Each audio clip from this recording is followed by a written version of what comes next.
remember that we are all broadcasters, that we are all constantly sharing information with other people. And these are small messages. These are messages like, I am stressed. I'm tired. How are you? The boss is driving me nuts, or I don't deserve to be at this company, versus, how are you? I'm doing great. I'm grateful. I'm grateful for this opportunity. I'm so excited to see that my son was able to get an A on a math test. Those small changes influence every single business and educational outcome that we know how to track. So when we make those small changes to our communication style, what we find is that it raises our chances of promotion at work by 40% over the next year. We've seen people who deliver one piece of positive praise to one person on their team and are able in 3 weeks' time to raise the entire team's level of productivity by 31%. So imagine being able to infuse all the people in your company with a higher level of that productive energy. Parents who have decided, instead of just saying, how was your day? They say, what was the best part of your day, or what was the coolest thing you've learned? Have gotten their kids to not only scan their day for more positive things, but they've been able to also train their brain from a scientific perspective to be more optimistic.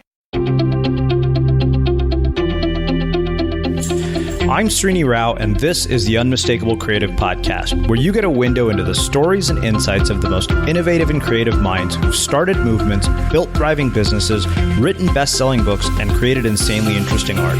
For more, check out our 500-episode archive at unmistakablecreative.com. Michele, welcome to the Unmistakable Creative. Thanks so much for taking the time to join us. Oh, thanks for having me. I'm excited to be here. Yeah, it is my pleasure to have you here. I actually came across your book on Amazon, Broadcasting Happiness, and I was pleasantly surprised to find you were married to a former guest of ours, your husband, Sean Acor. So it was kind of a no-brainer after reading that book and how blown away I was by the concepts in it to invite you to be a guest. So on that note, can you tell us a bit about yourself, your story, your journey, your background, and how that has led you to everything that you're up to now? Yeah, absolutely. So I was a CBS news anchor, anchoring 2 national news programs. And basically, I got tired of telling negative news stories, which anyone watching the news, I'm sure, can understand. And so also, though, what I decided was I was really curious about being able to investigate how can we talk about negative news, not just on the news, but around the dinner table with our families, in our businesses, in a way that doesn't leave people feeling hopeless and helpless, but actually empowers them and helps move them forward.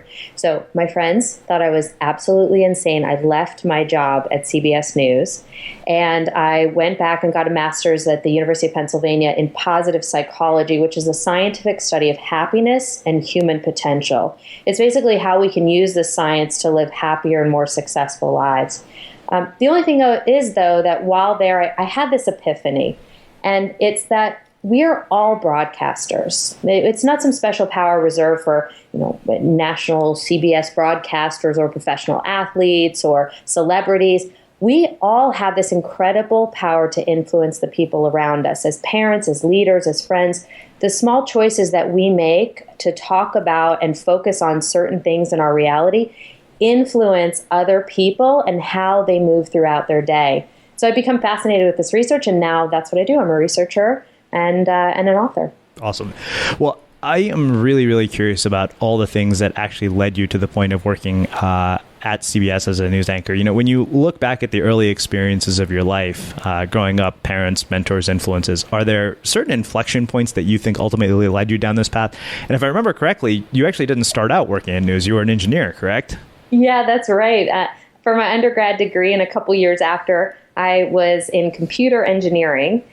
The inflection point there, or the influence, was my father, because my father's a computer consultant. So I grew up around computers, taking them apart, putting them together, and figuring out how they work. That led me, I think, to have a certain level of confidence with machines. And so when it came time to pick a major, that's what I picked. I was always interested in math and science, and so for me it was a no-brainer. The thing is, though, that when I got out into the work world and I started writing codewiththis.com that I worked for, what I quickly came to see was that it wasn't necessarily the best fit for me, but moreover, I wanted to be a news anchor. There's something dreamy and amazing about that job. And so I packed my bags and I went out to California. There was a station that I wanted to work at called Channel 1 News. And I just poured my heart into it. I did everything I possibly could to get experience through internships and through volunteering at cable stations that were in the smallest towns you could possibly find. And then finally got a break, ended up in El Paso, then worked my way to Chicago, and then to CBS in New York. It's interesting because I look at where I've ended up. I'm going to get to be an author, much like yourself, in about 6 months. I have a book coming out. But I look back at the earliest part of my life, and I think about all the moments like the one you had where you go from deciding you're a computer engineer to saying, you know what, I want to go be a news anchor, that I missed or never even thought about at those moments, thinking I was stuck in the current situation that I was in. And I'm wondering why you think people miss moments like that in your life, and what do you think it is about you that enabled you to make that kind of a leap? There are moments that are incredibly meaningful, but at the time, because we don't have the other pieces of the story, I think we sometimes miss that meaning. It's only later on when we see how the story unfolds that we can go back and pinpoint that particular moment as being something transformative and highly influential. I was writing an article this morning, and one of the questions from a journalist that I was working with was, has there been a phrase that you've lived by, and how has that influenced your thinking? And it was a phenomenal question. And what I came to realize was it was my high school's motto. And I really didn't think about it very much about this through the time in high school, but it's definitely influenced me. And the motto was, find a way or make one. And what I love about that is that, think about if you're an engineer, what's the most important thing you're doing? You're problem solving, you're being resourceful to fix issues, right? Find a way or make one. As a journalist, to tell the story, if you can't get to the person you need, then you need to find somebody else. Find a way or make one. It's really what I've lived my life by, but it's been often unconscious. It wasn't until now I'm like celebrating my 20th high school reunion this spring that it's kind of all gelling together, and I see the way that it's been embedded in my life. That's funny because that's exactly what I wanted to ask you about, specifically how the background that you brought from engineering and computer science influenced and shaped the work you did as a reporter and the way you told stories. I'm curious, what lessons did you bring from that in addition to the idea of finding a way and making one? Well, when I first started reporting, I had a big learning curve, to put it nicely. I had a lot to learn. And most of it was about understanding the parts of the story that are most meaningful, most important to share. Especially as a journalist on TV, you get limited time. So you have to pick the stuff that's going to emotionally grab somebody, and then also the information that they can use to help better their lives. So weaving that in with the stories and the interviews, it was a fascinating journey. I think where the engineering helped me was because I learned to be resourceful. I had this a line of thinking that said, okay, I'm not going to give up. If I haven't found what I needed, I'm going to Google this or talk to this person, and you just keep going one foot in front of the other. And ultimately, I credit that thinking with giving me some pretty big breaks on stories and finding the right people that I needed to talk to. So 2 questions come from that. The other day I was listening to Tim Ferriss speak with a guy named Cal Fussman, who is apparently just this master interviewer. And one of the things he said is you go for the heart first before you go for the head. And that's how you get to the emotional thread in any story. And, given your perspective and your background, I'm wondering, one, how you do that and how you get there faster, because it's an incredibly selfish question. Given what I do, I'm curious about it. Well, I'll give you a great example that now I've begun using in the talks that I give at companies across the globe. If I talk about this concept of the power lead, about starting off conversations by saying something positive and meaningful, and how that can positively change the trajectory of the conversation. That's a lot of information that might not maybe necessarily directly connect with somebody. But when I tell people the story of the best power lead I ever heard, that I think is where people say, oh, and the story is this. So I was working in my current position now as a researcher, and we were launching a program with Walmart. And the idea was that we went to 3 cities to share the idea of the program as a pilot and then get feedback. And while in the 3rd city, Memphis, this one woman came out to me after hearing our spiel and she said, "Oh, you guys are happiness researchers? I'm the happiest woman in the world. You should study me." And so I said, surprisingly, that's not the first time I've actually heard that. But tell me why you're the happiest woman in the world. And she goes on to tell me the story of how she waited until later in life to get married because she hadn't met anyone special until that point. She is supremely happy with this guy.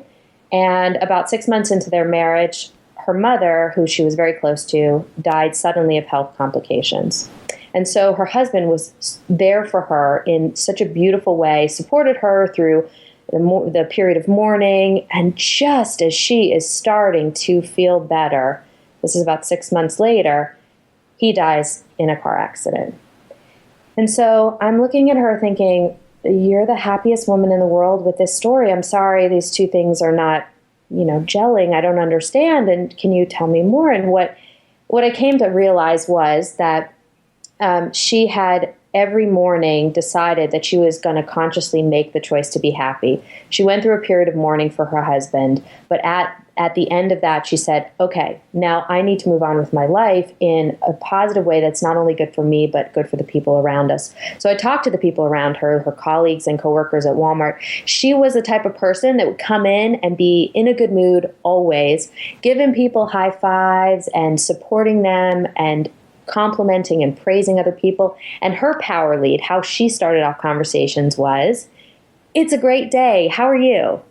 And I just love that because I think that shows us that even in the midst of the biggest challenges that we'll ever face, we can constantly make the choice to be happy. It's not always easy. And yes, there are terrible things that happen to us and great challenges that we will still have to overcome. But whenever possible, we can make that choice. So I think when I share that story, people say, oh, I can use the power lead with my kids when I come home from work. I can use it with, my colleagues when I start a meeting. And that's when the real transformation begins. Yeah. Well, it's funny, as I told you, that one concept was what made me think, okay, I got to find Michele and get her on the show, because the minute I heard that, I emailed her, I texted my business partner and said, listen, from now on, I want you to start meetings by saying what specific wins. Because I know that the first thing I do when I started a meeting was, okay, these are all the things that need to get done. These are all the problems that need to be solved. And I was amazed at how different it made the entire meeting just by that one thing. Yeah. My father, he just had an interview with somebody and he was very excited about this potential opportunity. The guy jumps on the phone and says, "What's one of the biggest mistakes you've made in your career?" That's how he starts off the interview. My father was so taken aback, and caught off guard that he didn't even really know how to answer. And it makes us scan the world for all the negatives and problems going on, versus if we start with something positive, we jumpstart people's brains. We put it in those brains in a positive place where they're thinking of the successes, wins, resources, connections that they have with other people. And that is what turns on the brain to its highest potential.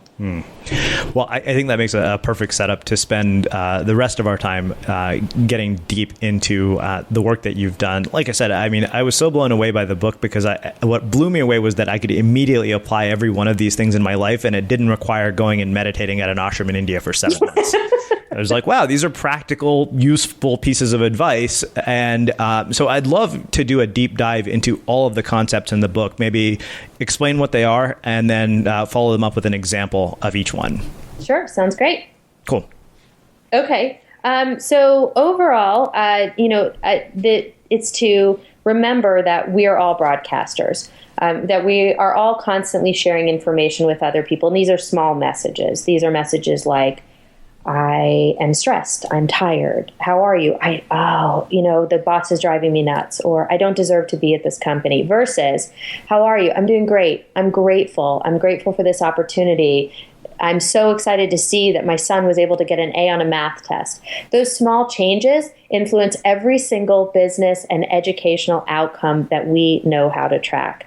So when we make those small changes to our communication style, what we find is that it raises our chances of promotion at work by 40% over the next year. We've seen people who deliver one piece of positive praise to one person on their team and are able in 3 weeks' time to raise the entire team's level of productivity by 31%. So imagine being able to infuse all the people in your company with a higher level of that productive energy. Parents who have decided, instead of just saying, how was your day? They say, what was the best part of your day? Or what was the coolest thing you've learned? Have gotten their kids to not only scan their day for more positive things, but they've been able to also train their brain from a scientific perspective to be more optimistic. So what I do in the book is I go through 7 strategies that you can use to be more influential in a positive way with the people around you. So as we mentioned, the power lead is one of them. I talk about, another example is how to deliver bad news better, to talk about it in a way that communicates to other people a sense of compassion. You're giving context to the situation. You're expressing a sense of commitment to them so that you can move them from point A to point B, and ultimately staying solutions focused through that process. And so the first part of the book focuses on leveraging what's already working right, leveraging those successes. The second part of the book's more about when we're not feeling so positive, we're feeling kind of negative.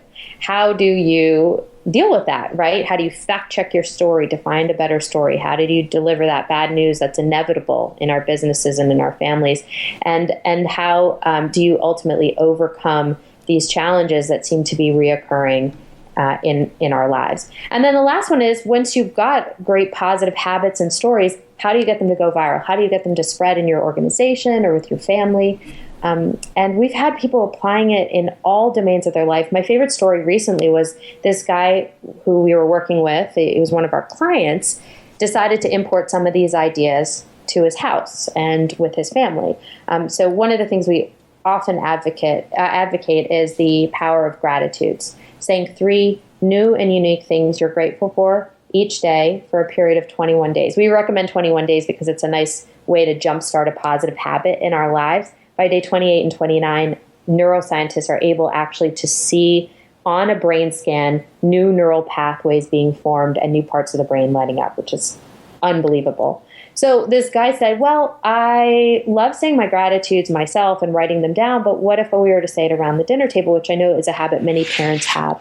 It ended up having an unintended consequence, especially with his teenage daughter. So his 5-year-old kind of was like, oh, Dad, this is fun and cute. The teenage daughter not really into it. The wife, of course, supported this behavior, and they all start saying their gratitudes. Cut to like 2 or 3 weeks later, and the dad gets a call from one of his teenage daughter's girlfriend's fathers, the other dads. And the other dad says, your daughter was at my house for a sleepover this past weekend, and we have to talk. He's like, oh no, what did my daughter do this time? What his daughter had ended up doing was, because she felt that the girls at school were being mean, and she was now well-versed in this practice of speaking up about positive, good things that people are doing or good things going on in her life, she decided to get all the girls to sit down in a circle at the sleepover and go around the circle and say nice things about one another.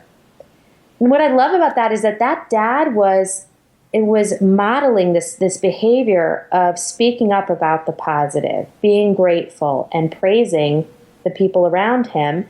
And it was so infectious that the daughter adopted the behavior and then spread it to her friends. So what I think that the major conclusion from what I've seen in my work and from the book is that when we make those, as I mentioned, small changes to the way we communicate, and we actually bring more attention to the good things going on in life, we give license to other people to feel as if they can talk about the good stuff as well. And it reorients their brain to focus more on that versus the hassles, complaints, and problems that everyone has in their lives. Well, I want to talk briefly about dealing with the negative aspects of this, because I think that, from what I've found is we tend to have a bit of a negativity bias, at least in my experience. And so where I want to talk about it from is, when really, really bad things happen, because I know you talked a bit in the book about dealing with depression and anxiety, and that fueling facts piece was so, resonant with me that I literally printed out a list of my own fueling facts. Awesome. And put it on my wall as a constant reminder, because I was so blown away by that concept. But, the thing that I'm really interested in is, one, if our natural tendency is to have a negativity bias, one, how do you shift it? One bit at a time. And then, of course, how do you deal with this from the context of anxiety, depression, worry, and, of course, negative people in your life, which I realize is like 4 questions in one. That's okay. So I'll answer half of one and a piece of the other, and I think it'll all cobble together to something hopefully useful. Okay, so first of all, when I was in my mid-20s, I experienced a year-long bout with depression. And I realized depression is different for everybody. For me, I think part of the root cause was I was working. I got a job in London. I was so excited at the beginning of the year. But when I got there, because I was working from home and because I had no friends, I was socially isolated. And that doesn't work for me. My personality is, in general, very outgoing. And so I think I thrive on the energy of connecting with other people, as most people do. But so anyway, I got to the point where I knew that I was at an inflection point. I was either going to do something about this and hopefully get better, or I was just going to stay languishing and having these anxious, depressed feelings for a long, long time to come. And so the two things that helped me, exercise was incredibly transformative, but not for the reasons that a lot of people often think. Yes, I got a boost of serotonin and those other endorphins, but also what I think was really important about that experience of going to the gym every single day was I was getting out of the house and I was doing something that made me feel better. So it communicated to my brain that my happiness was within my control. If I went to work out and I did this day after day, I felt better and better and better. So I knew it was something, a positive habit I could go back to, if that makes sense. Mm-hmm. And then the second thing that so that's more of a body approach. But I also wanted to take a mind approach. And the mind approach was I applied this concept of fact checking, which I devote an entire chapter to. And it is the number one thing I still do today when I'm feeling stressed, blah, off, and I just want to get myself back into a better space. Fact checking is the idea that there are stories that we have come up with in our lives that either work for us or against us. And if it's not working for us, we can fact check this story to find one that actually fuels us in a different way. And I'll give you a concrete example. Oftentimes people are stressed with their deadline and they'll say, I'm never going to finish this project in time. Well, of course not. I'm totally overloaded with work. I'm exhausted. 3 of my colleagues are swamped, and I have my son's recital later this week. So, oh my gosh, I'm never going to finish this project in time. And listening to that, I totally understand why someone's feeling stressed. I've been there myself, right? Versus if we can find new facts in our environment, we can change the story. Our brain's an incredible processor. We can process 40 to 50 bits of information every single second of the day. The challenge is that from all of our nerve endings, from our body, we are bombarded by more than 11 million bits of information every single second of the day. So what that means is inherently there are choices to be made about how we devote our attention, and we have limited resources to experience our reality. If we focus on all the hassles, complaints, problems, and challenges first, we literally don't have brain resources left over to see the meaning embedded in the work that we do, the things that we're grateful for, the relationships that we have, and all the good stuff. And that stuff is actually fuel for us, for our happiness and our success. So taking that example, I'm never going to finish this project in time, we can fact check it.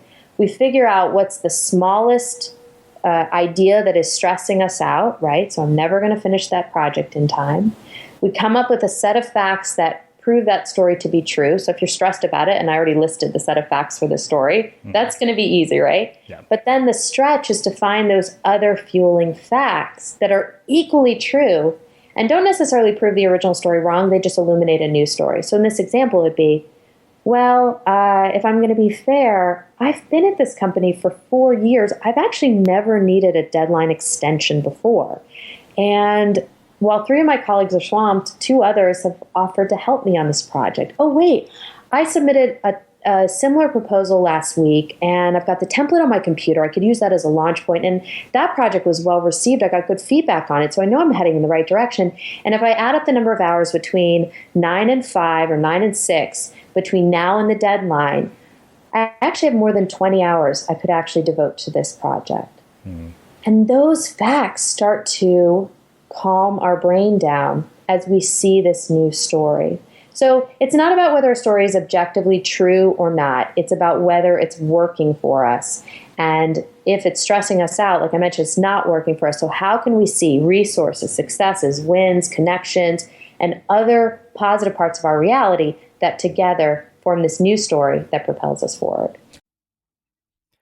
So I don't know about you, but vacuuming is not one of those things that I ever look forward to doing. But as you know, your environment has a huge impact on your creativity. So I still like it to be clean wherever I'm living and working. But now it doesn't have to be something that you deal with. If you're like me and you grew up in the 80s, you probably fantasized about the day when cleaning your house would be like it was for the Jetsons, meaning you don't have to lift a finger. Well, the good news is that we're already kind of living in that future. And the easiest way to make sure your floors are clean every day is with the iRobot Roomba Robot Vacuum. It cleans up after itself. The Clean Base automatic dirt disposal takes convenience to a new level, automatically empties its own bin into an allergen lock bag that holds 60 days of debris and traps 99% of pollen, mold, and dust mites, so you can forget about vacuuming for months at a time. Let the Roomba clean for you instead. It learns your home, finds dirt, and empties itself on its own. It's got powerful cleaning performance made effortless. Remember, if it's not from iRobot, it's not a Roomba. To learn more, go to irobot.com/unmistakable. Okay, so that's in the case of something like a deadline. What if it's something much more serious, like a death, an illness, a bankruptcy, like serious financial trouble? Because I know you've talked about some of these things in the book as well, which that honestly was what really got me and made me print my own fueling facts and put them on the wall. But I'd love to hear about that, because I think that, the idea of a deadline, to me, it's funny because what used to seem like a big problem to me suddenly doesn't anymore. And like one of my mentors told me once, he said, your problems never go away. What changes is your capacity to handle them. Oh, I love that phrase. That's great. But, speaking of which, I know that people often wrestle with much more serious problems than a deadline. So I'm curious, how this works in those cases. And, what separates the person who is able to actually pull themselves out of a dark spot from the ones who don't, based on your research? I think the biggest differentiator is our levels of optimism. So when a serious challenge strikes us, right, when someone, really serious, right, financial troubles, when someone passes away that's close to us, there has to be a period of mourning the ramifications of that situation. If you lose a job, you have to take a beat, and sometimes for some people longer than a beat, to really feel the effects, the emotional effects of that. That's how we have high levels of emotional intelligence, and we stay in touch with our hearts and who we are. But from that point, there are lots of moments to make choices, both in our mindset and our behavior, that either can propel us forward or hold us back. There was, I use lots of examples in the book about how people are making those small choices. So if you're an optimist, just to step back for a second, the definition is really interesting. It's you believe that negative events are temporary and local. And most importantly, you believe that your behavior matters. If you're a pessimist, you believe that negative events are permanent and pervasive. So maybe not permanent for all of time, right? But just for a long period of time. And pervasive means that if some challenge strikes in one domain of your life, like work or a relationship, it bleeds into others as you experience a low mood or anxiety or problems. So when, this comes to life very clearly when we've been working with people who've recently lost their jobs. Both pessimists and optimists will mourn the experience, but because the optimist believes that this is a temporary and local event and that their behavior matters, they more quickly update their resume, jump on LinkedIn, reach out to former colleagues to see if there are opportunities. The pessimist will get around to those opportunity or those behaviors, but it just takes a lot longer because of how they process the challenge. Now, I think obviously death is a different ballpark, a different ball game. But it's even with the woman that we met from Walmart, Sharon. She said, this is a constant choice. I constantly have to choose to see the parts of my reality, and these are my words, not hers, but that will connect me to the people around me, will help me feel happy in the midst of the fact that I'm never going to see two of the most important people in my life ever again.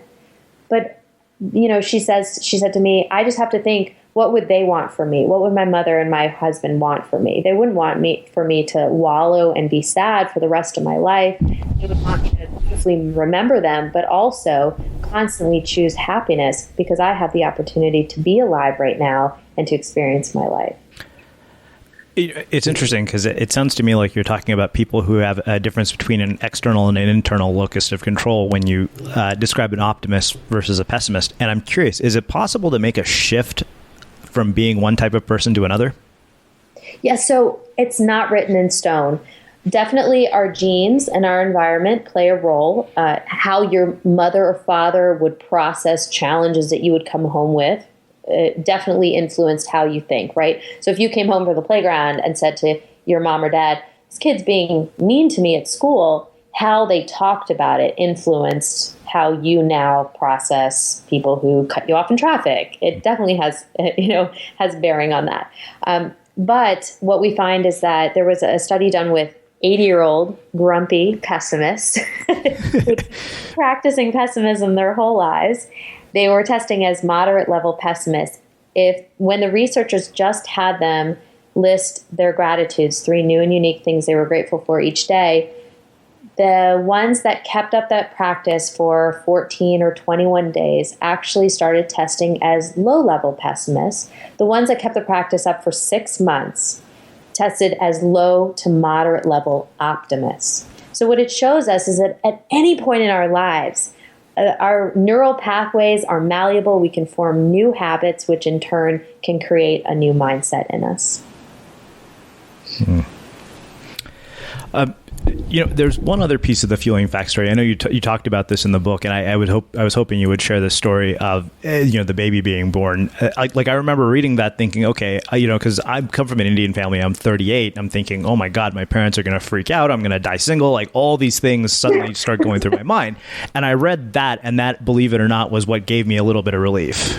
Oh yes, okay. So this is my favorite study I've ever come across, ever, because it just turns everything we think about conception on its head. So I was approaching 35. My husband and I had recently gotten married, and we were going to try to have our first child. And if you look in the media at articles on getting pregnant, 35 seems to be this doomsday. Good luck after 35. It's just all downhill from there. So I started looking at the research behind this, and the often repeated study, which is everywhere, says that women ages 35 to 39, after a year of trying, 30% of them will still not be pregnant. That's really depressing if you think about it, right? And I think it influences our behavior because it gives us less hope that this is actually going to happen. When I started to fact check this story, because I wanted a more hopeful picture and I was hopeful it was out there, I found that yes, this statistic and this research study was printed in a very prestigious journal called the Journal Reproduction. But when you go and look at the citation of that study is actually based upon French birth records from the years 1670 to 18. Oh my gosh. So this is a time before antibiotics, IVF, modern medicine, and it's completely different than the world we live in now. And then when I went to find more recent studies, it was so much more of a hopeful picture. What we found is that your chances of getting pregnant, even when you're 40 and 41, were significantly better than this study. And so for women who are thinking about it just to know that there's a stronger possibility that this can happen, Or if it's not happening right away for you, you have all of these avenues that you could try. It changes how we operate in the world. So that's good. That's consolation for you when you're find someone wonderful and you're going to have a family, and it's all possible. And it is back to what you were saying about the locus of control within us. The more that we can see that we have control over our reality, the more we feel empowered to do something about it. So I just completed a study with Ariana Huffington and researcher Sean Achor, so you mentioned Sean earlier. He's my husband. He's my co-researcher. He's everything with me. So anyway, what we found is that if you pair a discussion of a problem with a solution versus just dumping the problem on people, you significantly alleviate negative moods like irritability, hostility, anxiety, and you actually influence in a positive direction people's ability to be creative or to problem solve. We found that when we start talking about solutions that people can take themselves, that increases problem solving by 20% on unrelated future tasks. So what that means in a very practical way is that if you have a problem, whether it's with your family or at your business, with your team, and you can talk to them about the problem and you can pair it with a discussion of potential or actual solutions, not only are you doing good for solving that particular issue, but you're empowering them with this activated mindset that they carry on to the other work they're doing, or if it's your children, to their schoolwork. You're leaving them in a more positive state than when they started the discussion.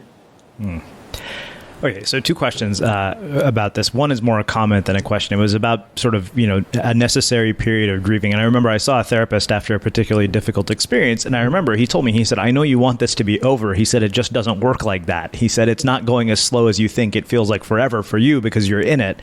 And that kind of blew my mind. I realized, okay, I had to stop fighting that at some point and let it take its natural course and assume that I would be back to normal at some point. The other is a question, which is about dealing with, people in our lives. Now, you mentioned often it's a byproduct of the environment that we're around. I grew up with a mother who worries about everything. Like, I'm convinced that she thinks every car on the road is going to hit her. She thinks I'm going to drown every time I go surfing. And so I'm really, really curious how we handle people like that in our lives. Yeah, my mom worries a lot about the same kind of things. She called me about Zika like 5 times already. Yeah, my mom saw an article about Chipotle, and I was about to go to lunch, and she said, "Well, there's a bunch of people who got food poisoning. You shouldn't go and eat there." I'm like, "That happened in Seattle. We live in Southern California. What the hell?" I know. Now it's funny, though, being a mom, because we have a 2-year-old, Leo, and I'm starting to understand that mindset more and more. So it's been interesting. But yes, my mom does the same thing. So I think the best thing to do with people like that is understand where they're coming from when they're trying to relay that information. Like, your mom's coming from a really loving place, right? She's worried about you and she just wants you to be in the know about stuff going on. My mom too. And I think what it does is it lessens the annoyance factor of the whole thing, she's your news source about specific types of stories. But there are people, and I looked at this a lot because of the book, that are just constantly negative, but in a different kind of way, complaining about things, telling you all the terrible gossip at the office or stuff they heard about a friend. And that kind of behavior is actually very toxic, not only for them, but for us as well. And that's something where I think if we may take a more proactive approach to our relationship with them, that can be really beneficial, both for us and them, because if we can change how we react to those people and their negativity, it creates a more positive feedback loop with them. So, I get a lot of people saying, well, what do I do with really negative people in my life? I just ran a Broadcasting Happiness e-class that we do every so often, and that was literally the number one question that people send in. The biggest piece of advice I give, well, it's 2. One, it's okay to set boundaries. We think because sometimes we're working a cubicle next to somebody that we have to suffer through their bad mood, but we don't. And so for every way that we can set a boundary, it's okay to do it. I worked with this woman from Google. She's very funny and she's very positive. She says to me, so you can tell I'm very positive, and I swear I'm working next to the most negative person that we have at this company. And his cubicle was pretty close, and then we restructured and he got closer, and then we restructured again, and the guy is basically just about sitting in my lap. If we restructure anymore, I don't know what I'm going to do. But she said, I'm struggling on how to best handle him, because he's negative, not only just in the things he says in meetings, but then he comes back to his desk and he huffs and puffs and he gets on the phone, and I've got to hear these toxic phone conversations he's having with people. So we mapped out a strategy for her to reorient her desk in a different direction so he was out of line of sight. She started wearing noise-canceling headphones so she didn't have to hear his negativity. And when she did actually have to deal with him, she came up with a 2-minute drill, which is the idea that, in football, you have a 2-minute drill. It's how you're going to score that touchdown when you've only got 2 minutes on the clock. You practice and practice and practice this so you don't have to think about it when you're in that situation during the game. She mapped out a 2-minute drill, how I'm going to get in, say something nice, compliment him on something else, ask my question, get the information, and say one more nice thing and get out, and keep it all under 2 minutes. She said when she started doing all that, what she found was that his power over her and her mood lessened because she was taking back control. But the other I think even more important thing is to realize that when we're faced with somebody who's being negative, negativity is merely expressed suffering. So when they're being negative, complaining about their lives, talking about how stressed out they are, or telling you about how bad the boss is today, and it's some new story, really what's going on inside them is they're suffering. And so ultimately what I think that does is that lessens their power as we start to feel a sense of compassion for them, that they're trapped in this story and they can't see in this moment the beauty that's actually exists at the same time that you have access to, but they seem not to in that instance. You may have just saved me and my mom a lot of fights. Your mom loves you to bits, I'm sure. One of the things I'm really interested in is, especially coming from the perspective of a journalist, and given the fact that people are listening to this on a podcast, what are the implications of all of this research for our media consumption habits? Oh, okay. So the other study that we just recently did with Arianna Huffington was we looked at the impact of just a few minutes of news on the brain. And what we found is this. If you begin your day with just 3 minutes of negative news, you have a 27% higher likelihood of reporting your day as unhappy 6 to 8 hours later. So what's significant about that is that negative mood and mindset that you might adopt in the morning stays with you through your time at work, through your time with your families.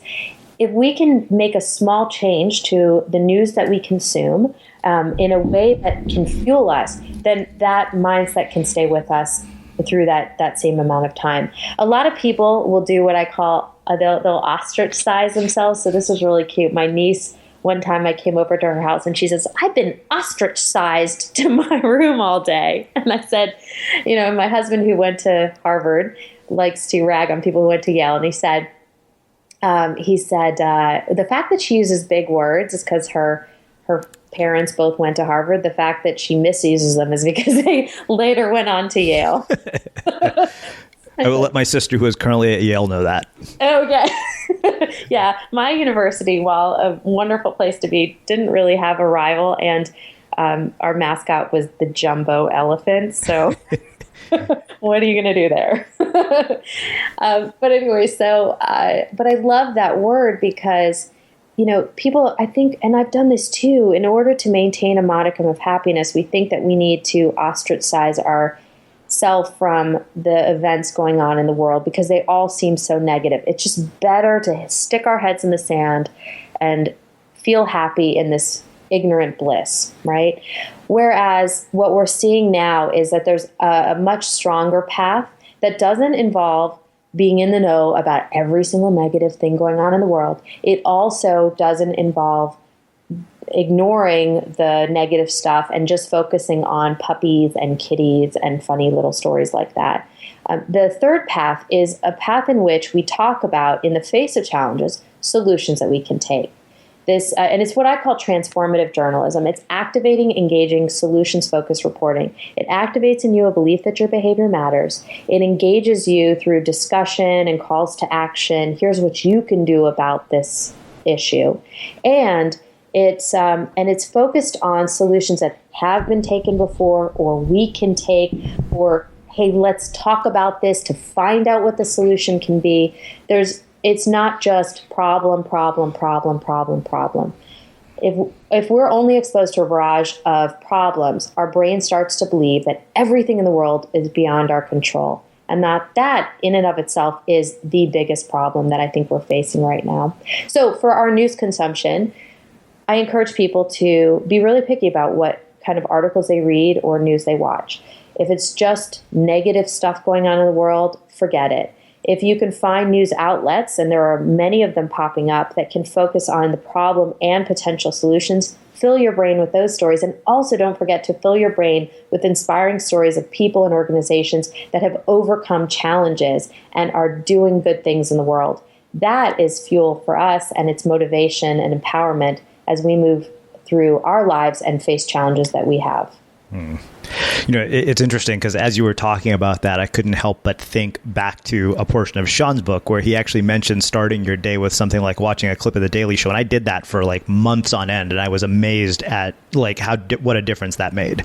Yeah, I mean, taking a break and watching a funny YouTube video can be really good. And, and then I found some amazing stories. There's a new section at Huffington Post. It's almost a year old now, but it's called What's Working, where they focus on individuals and organizations that are doing great things in the world, that have overcome serious challenges, how they've done it.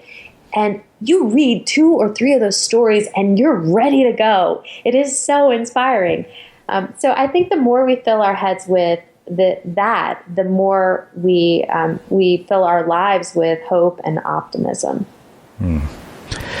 Well, this has been phenomenal. So I have one last question for you, which is how we finish all our interviews at the Unmistakable Creative. What do you think it is that makes somebody or something unmistakable? That is a fantastic question. I think that to be unmistakable, it's to be a bright light in the world.